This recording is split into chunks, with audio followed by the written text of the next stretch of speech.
Just a quick note, Tony Hawk's Pro Skater 2 features a very copyright-heavy soundtrack. At Designing 4, we strive to give you as authentic to the original game's experience as we can, but out of fear of being taken down, this video will provide stand-in music. We will, however, include an unlisted version of the video in the description, including the original soundtrack if that's more your speed and you like Bad Religion's You as much as we do. Thanks and enjoy.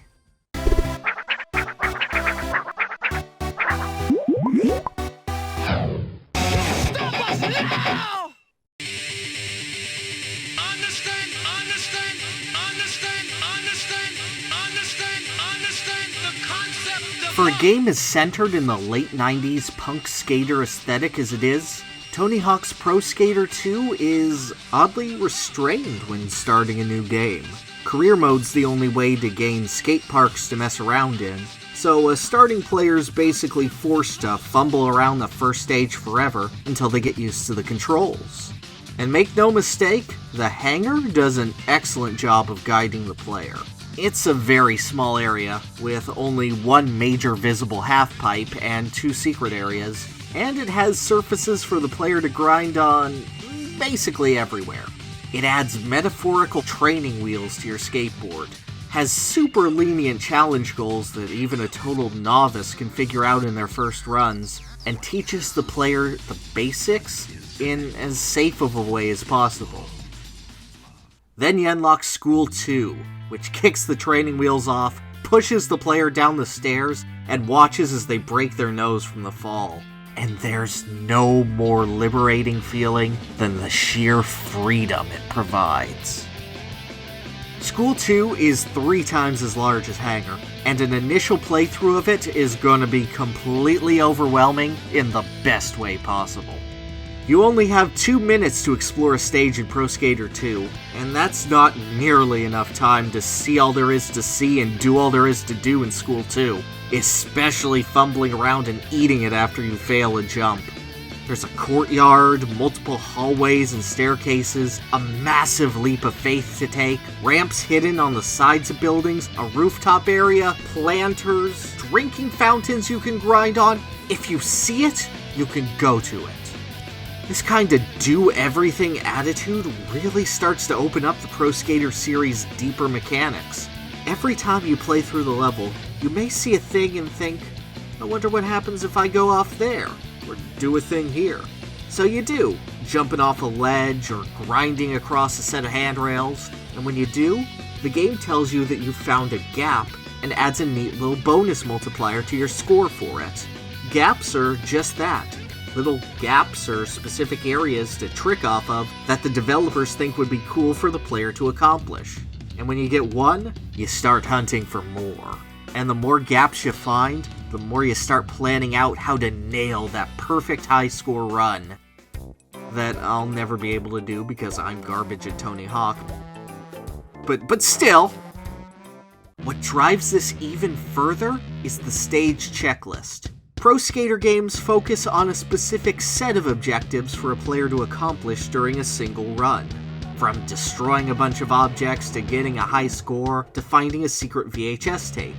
Finishing each objective gives the player money, which continually unlocks new stages at certain thresholds, while also letting the player improve their stats and buy new tricks.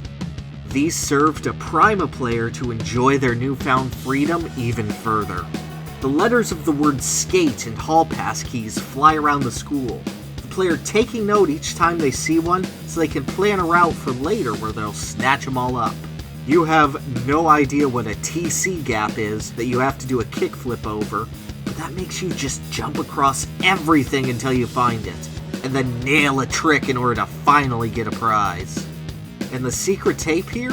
Oh man, finding it's a challenge, but figuring out how to get it after you see it is awesome. It seems impossible, until you start to notice how jumping off of ramps works. Then you see skid marks in this courtyard down a ramp, and a quarter pipe specifically designed for building up speed. You trick off this planter, you feel incredible as you soar to the roof, and you nab the tape. There is just so much that School 2 does right that it's honestly kinda scary a sports game got it so perfect on just the second try. You have to avoid a way-past-fast golf cart driven by then Neversoft president Joel Jewett, just tempting you to do a trick off of it, as it's the only real obstacle in the level. Specific parts of the school are ripped straight from famous Southern California skate spots, making it a kind of greatest hits celebration of the SoCal skate scene, and translating the fun and thrill felt by real-life skaters directly into the game. Setting the whole stage in a school meshes with pro skaters' punk themes perfectly, giving that extra kick of flippant disregard for safety and rules in order to cap off how great it feels to skate around. Heck, there's even a secret area to discover that remains permanently unlocked after you solve its mystery the first time, serving as a kind of bragging rights secret. Many a player may wonder what the Open Sesame grind might actually do or mean, and the most dedicated will dash right to it from the word go in order to unlock the gymnasium. The gym is host to an empty swimming pool and basketball court that make for some of the most fun and ridiculous trick areas of any Tony Hawk game. The world is the skater's oyster. Every surface hides another gap or another thing to trick off of and extend a combo. That's a rare thing for games now, let alone a PlayStation 1/Dreamcast/N64 game to pull off.